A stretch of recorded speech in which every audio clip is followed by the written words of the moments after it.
Amém, glória a Deus. Cumprimentos amados com a paz do Senhor, amém?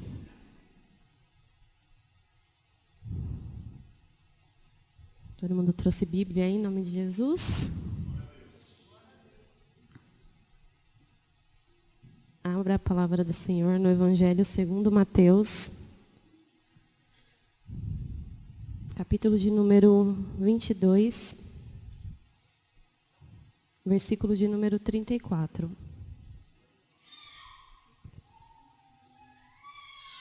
Quem já abriu, dá um glória a Deus. Evangelho segundo Mateus, capítulo de número 22, versículo de número 34. Vamos ler até o 40. Está escrito assim: E os fariseus, ouvindo que ele fizera emudecer os saduceus, reuniram-se no mesmo lugar. E um deles, doutor da lei, interrogou-o para o experimentar, dizendo: Mestre, qual é o grande mandamento da lei? E Jesus disse-lhe: Amarás o Senhor teu Deus de todo o teu coração, e de toda a tua alma, e de todo o teu pensamento. Este é o primeiro e grande mandamento. E o segundo, semelhante a este, é: Amarás o teu próximo como a ti mesmo. Desses dois mandamentos dependem toda a lei e os profetas. Somente até aqui, em nome de Jesus. Vamos orar, eu sei que já foi orado, mas eu queria orar mais uma vez em nome de Jesus. Maravilhoso Deus, em nome de Jesus, Senhor, eu me coloco em Tua santa presença. Nós nos colocamos em Tua santa presença, Pai, mais uma vez. Senhor, eu te peço, Deus, em nome de Jesus, pela Tua infinita misericórdia, que o Senhor venha usar minha vida, Senhor, meu Deus, nessa noite. O Senhor que conhece, meu Deus, a Tua igreja, o Senhor que conhece cada coração que está aqui, o Senhor conhece as lutas, o Senhor sabe onde está o pensamento deles, onde estão os corações, Pai. Eu te peço que, em nome de Jesus, o Senhor encontre, meu Deus, espaço em cada mente, em cada coração, Deus, em nome de Jesus, e que o Senhor venha falar com cada um deles de maneira individual. Ah, Deus querido, porque a palavra é Tua, porque o povo é Teu. Ah, Deus querido, em nome de Jesus, que eles venham sentir a Tua presença, que eles venham, meu Deus, sentir o Teu direcionar. Deus, desde já eu repreendo todo agir do inimigo. Meu Deus, em nome de Jesus, toda distração que venha cair na terra, em nome de Jesus. Amém, glória a Deus. Pode se assentar, meu irmão, em nome de Jesus. O microfone está muito alto? Não? Amém.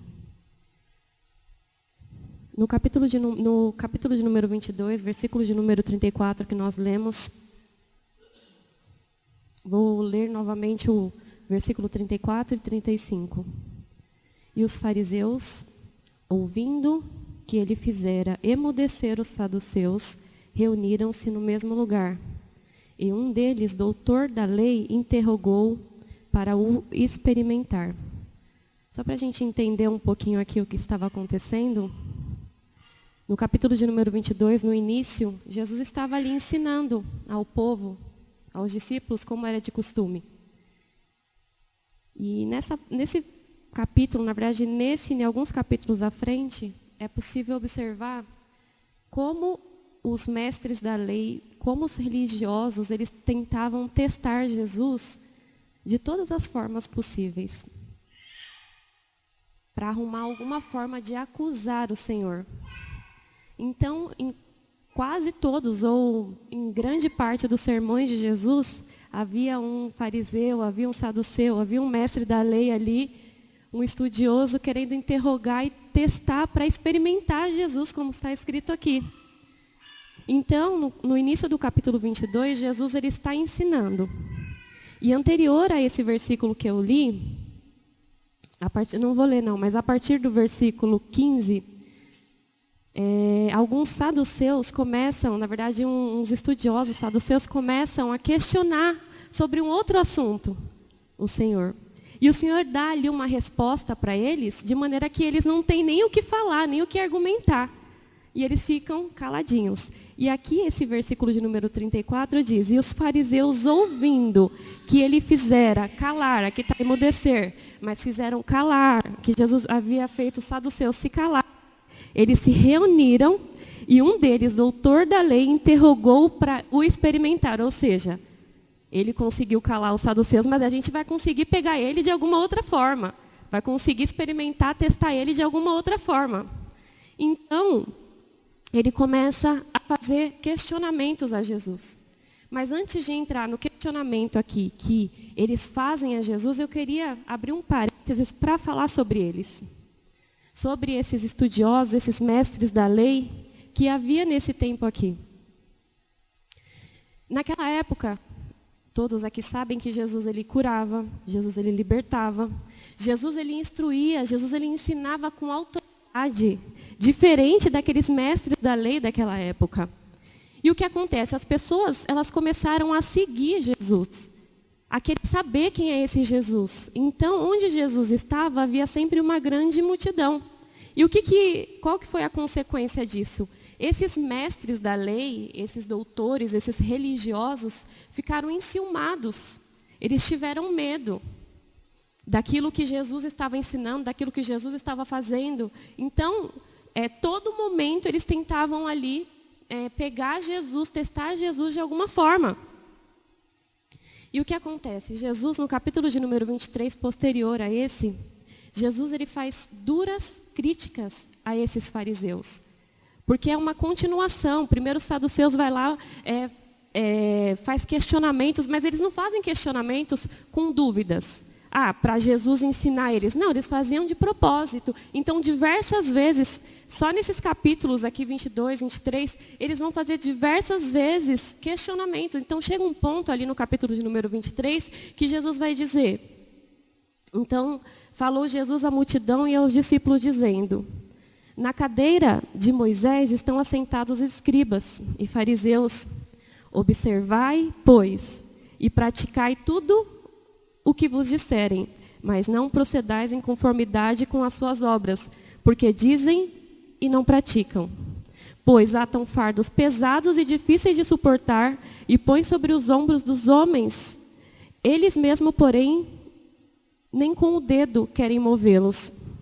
E fazem todas as obras a fim de serem vistos pelos homens, pois trazem largos filactérios e alargam franja de suas vestes, e amam os primeiros lugares, e as primeiras cadeiras nas sinagogas, e as saudações nas praças, e querem ser chamados Rabi, Rabi. Somente até aqui. O que acontece? Com esse sentimento que havia nesses religiosos, nesses fariseus, ele meio que ficou fechado para os ensinamentos de Jesus. Para aquilo que Jesus estava trazendo, para a novidade de vida que Jesus estava trazendo. Lembrando que eles eram o povo escolhido de Deus, eles estavam ali, os mestres da lei, eram aqueles que Jesus havia vindo também para eles, para o seu povo, para os judeus. Só que eles não receberam. Eles não receberam Jesus. E olha que coisa terrível isso. Jesus estava ali diante deles e eles não perceberam que era o Messias. Aqueles que conheciam toda a lei, aqueles que conheciam os rituais, aqueles que cultuavam, aqueles que, assim como diz as Escrituras, davam dízimos, oravam nas praças, queriam mostrar para o povo, só que eles não perceberam a pessoa de Jesus que estava diante dele. Eles não perceberam, simplesmente Jesus passou pela vida deles e eles continuaram com aquele estilo de vida que eles levavam, cegos para a pessoa de Jesus Cristo. Lá em João vai dizer que Jesus ele veio para os que eram seus, mas os seus não receberam. Amém? Então, Jesus aqui no capítulo de número 23, ele vai fazer duras críticas a esse povo. Eu não vou ler todo o capítulo de número 23, mas aqui quando diz que eles, no versículo de número 5, e fazem todas as obras a fim de serem vistos pelos homens, pois trazem largos filactérios e alargam as franjas das suas vestes. Esses largos filactérios era um item que normalmente era usado por esses líderes nas reuniões deles. Eles amarravam na testa ou no braço e tinha pedaços da lei, trechos, né, da lei atados nessa fita. E alguns, ainda além disso, carregavam uma caixinha aqui ou aqui no braço, amarrado, né, para dizer que eles estavam ali carregando a lei. Só que normalmente era para ser usado nas reuniões, só que eles usavam na rua, para mostrar que eles conheciam a lei. Eles sempre faziam as coisas mais importando com a aparência, com aquilo que as pessoas iam pensar, em ter o respeito das pessoas. Mas Jesus vai dizer que eles eram como sepulcros caiados. O que é esses sepulcros caiados? Eram os sepulcros que eram pintados, adornados do lado de fora, mas dentro eram podres. Eram sujos. Era assim que eles eram perante os olhos do Senhor. Não adianta viver uma vida de aparência. Não adianta viver uma vida só querendo mostrar o externo. Quando realmente a sua intimidade, não há intimidade sua com Deus. Quando realmente não há sinceridade, assim como já foi dito aqui na sua adoração. Viver só de aparências. O seu galardão vai ser esse que você vai ganhar aqui. Vai ser o aplauso, vai ser o elogio. Mas e a salvação da sua alma? E a salvação das nossas almas? E eu abro um parêntese aqui, que a gente precisa tomar muito cuidado para nós não nos tornarmos igual esses religiosos, que atrás da nossa ganância, das nossas vaidades, dos nossos desejos, dos nossos pensamentos, a gente não se feche de tal maneira de que a gente não seja mais sensível ao Espírito Santo de Deus. Porque muitas vezes a gente vive de uma determinada maneira, ou com ganâncias, ou com desejos, ou com pensamentos que não permitem que o Espírito Santo fale conosco, que a gente fica fechado. Que a nossa vida não seja uma vida vazia, que a nossa vida não seja uma vida de aparência. Os fariseus, eles ficavam sentados em lugares de destaque. Aqui na palavra vai dizer que eles ficavam sentados na cadeira de Moisés, ou seja, aquelas pessoas que eram autorizadas a instruir sobre a lei. Eles ensinavam o povo o que ele ensinava, ok. Só que eles não agiam da forma que eles não praticavam aquilo que eles ensinavam. Eles viviam essa vida de aparência. E como você tem vivido a sua vida, meu irmão? Como você tem vivido a sua vida, minha irmã?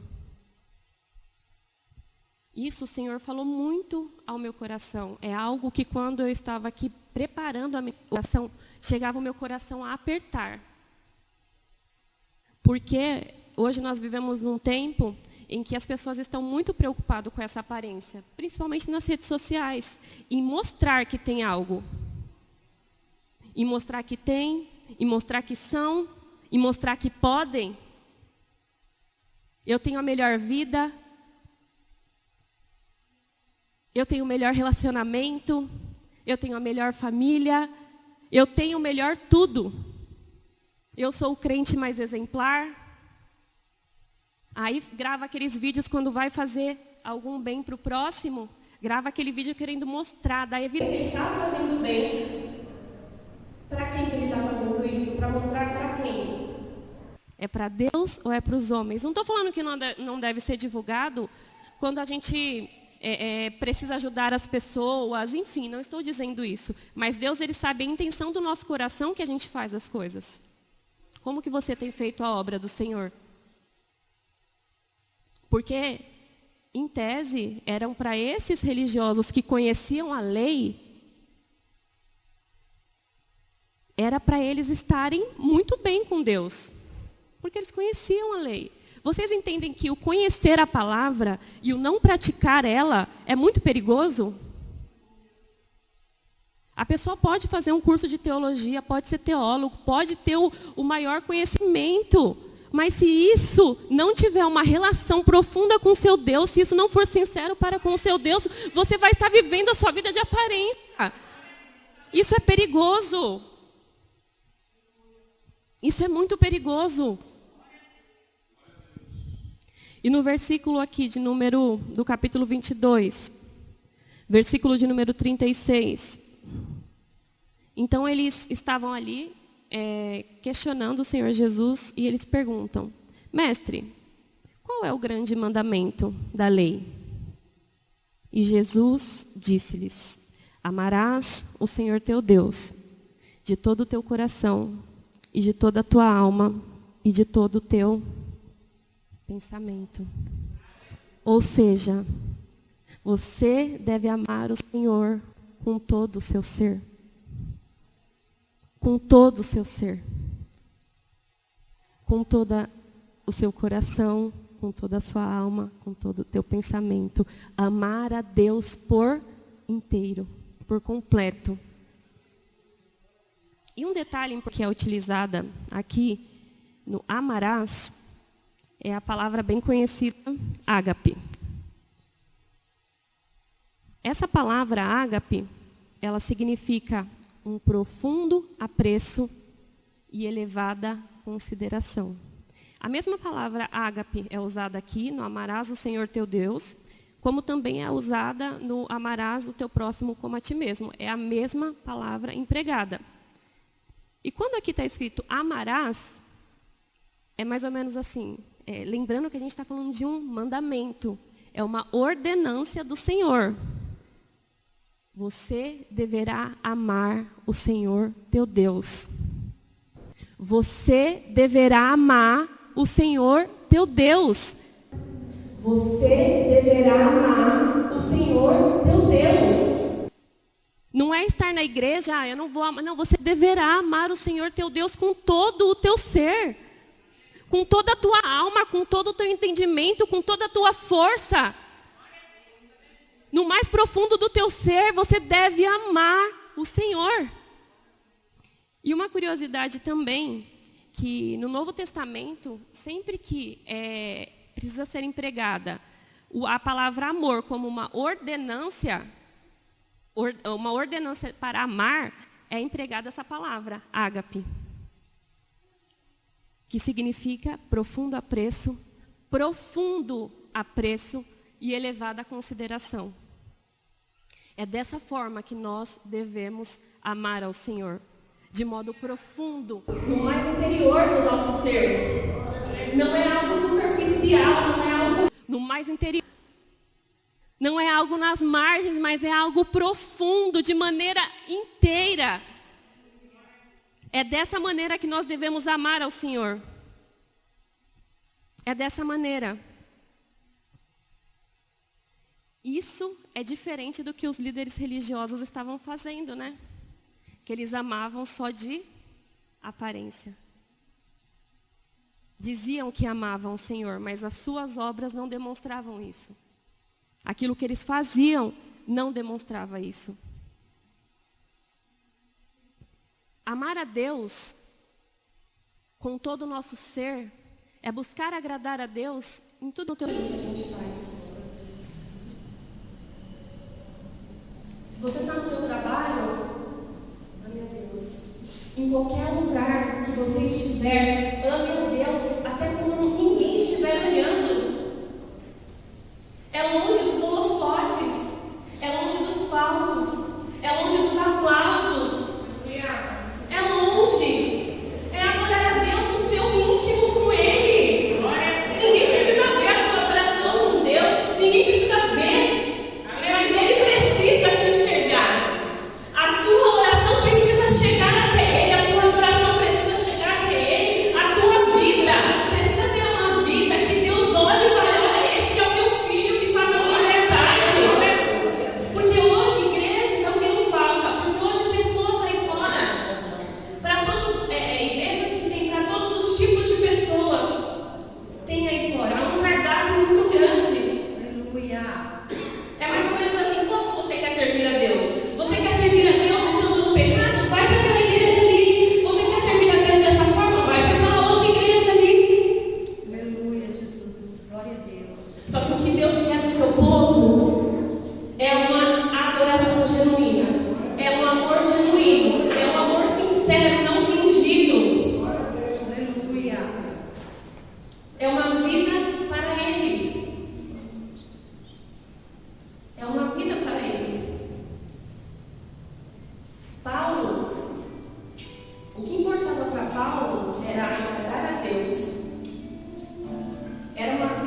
aquilo que ele pregava, com aquilo que ele falava. O importante para ele era falar aquilo que Deus mandava ele falar. Era fazer aquilo que Deus mandava ele fazer. Era ser obediente ao Senhor. Hoje nós vivemos essa geração em que é muito difícil pregar a palavra de Deus aí fora. Em que as pessoas elas têm a mídia, ela tem a internet para ir atrás de conceitos que tem nas redes sociais sobre diversos assuntos, mas tantos deles afastam as pessoas de Deus. Estamos vivendo uma geração que cada vez mais está longe dos princípios e valores bíblicos, que está longe daquilo que Deus quer, mas que, independente da influência do mundo, você seja sincero com o Senhor. Não importa se o seu vizinho, se o seu amigo, ele está levando a vida de uma determinada forma, mesmo indo para a igreja, você não tem que ser assim. Você já ouviu na sua mãe, você não é todo mundo? Você não precisa agir dessa forma. Seja a diferença. Haja diferente. No versículo 39 diz: e o segundo semelhante a este é: amarás o próximo como a ti mesmo. Antes de falar do amar ao próximo, eu quero comentar sobre o amar a si mesmo. Amar-se. Ame-se. Por que eu estou falando isso? Porque muitas pessoas às vezes se anulam por causa de outra pessoa. Seja lá quem seja lá quem for. A pessoa, ela se anula. Ela anula os seus desejos, a sua vontade. Ela se anula de tal maneira que ela se esquece de se amar. Se esquece do valor que ela tem. Do valor que ela tem para com Deus. Você precisa se amar. Você deve sim amar a todos, mas você deve e não pode se esquecer de se amar. Você é importante, você é precioso e valoroso para Deus. Em nome de Jesus. Não se anule. Em nome de Jesus. Agora sim, ame o próximo como a ti mesmo. Certa vez perguntaram para Jesus: e quem é meu próximo? Quem é o seu próximo, igreja? Jesus, quando ele responde, ele conta aquela parábola que vocês conhecem do bom samaritano. Todos aqui conhecem a parábola do bom samaritano, né? Que um homem ali é roubado, é agredido, fica num estado crítico.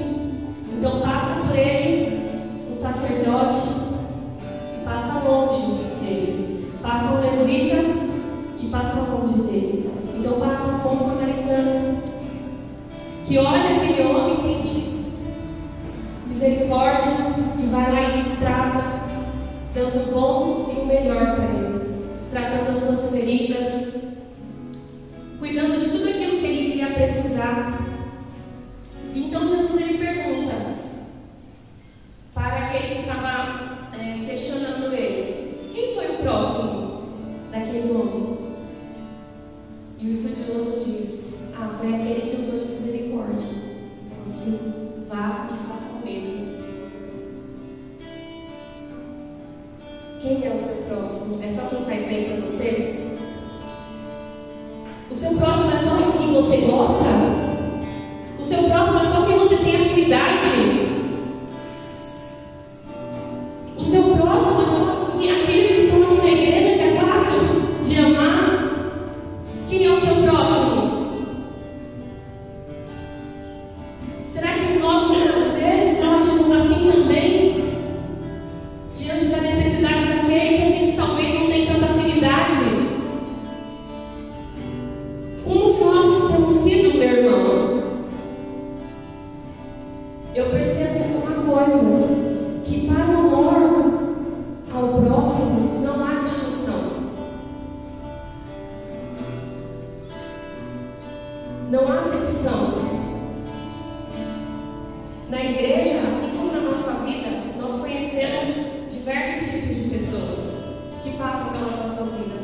boas, pessoas más, pessoas legais, pessoas chatas, pessoas que gostam de nós, pessoas que não vão gostar de você, pessoas que você tem afinidade, aquelas pessoas que você não tem tanta afinidade, pessoas que vão te caluniar, pessoas que vão tramar maldade contra você, pessoas que vão querer te prejudicar. Mas devemos amar sem distinção, orar por aqueles que fazem mal, romper essa barreira e aprender a perdoar e amar sem medidas. É esse amor profundo. Deus, ele poderia dizer: ame o próximo como você me ama. Poderia, não poderia? Mas ele diz: ame o próximo como você ama a si mesmo. Faça para os outros aquilo que você gostaria que fizessem para você, independente da pessoa que seja,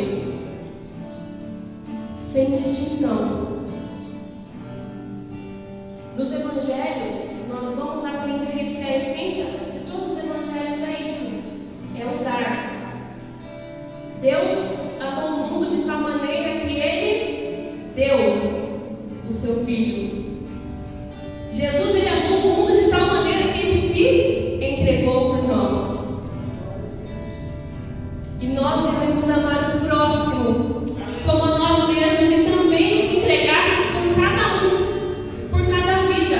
Essa é a essência do Evangelho, consiste nessas relações entre as pessoas diferentes que vão cruzar as nossas vidas. É isso que é o ser igreja. É isso que é o praticar o Evangelho. Como que nós dizemos que nós amamos a Deus se nós não vimos e não conseguimos amar o próximo como a gente vê? Como? No mundo, as pessoas vão dizer que é muito difícil amar quem não nos ama, quem faz mal pra gente, porque somente aqueles que passaram por situações difíceis sabem o desafio que é amar aquele que faz mal pra você, aquele que te calunia, que te persegue. Só que essa é a essência do Evangelho. No mundo, as pessoas elas devolvem o mal com o mal, mas que você seja a luz deste mundo, que você seja o amor que esse mundo precisa, que você venha refletir esse amor que você recebeu de Deus. O que falta nesse mundo é o amor, mas que esse amor que você recebeu venha transbordar de você de maneira que onde você estiver, a pessoa seja impactada por esse amor. Se coloque de pé em nome de Jesus, no lugar de louvança. Glória a Deus.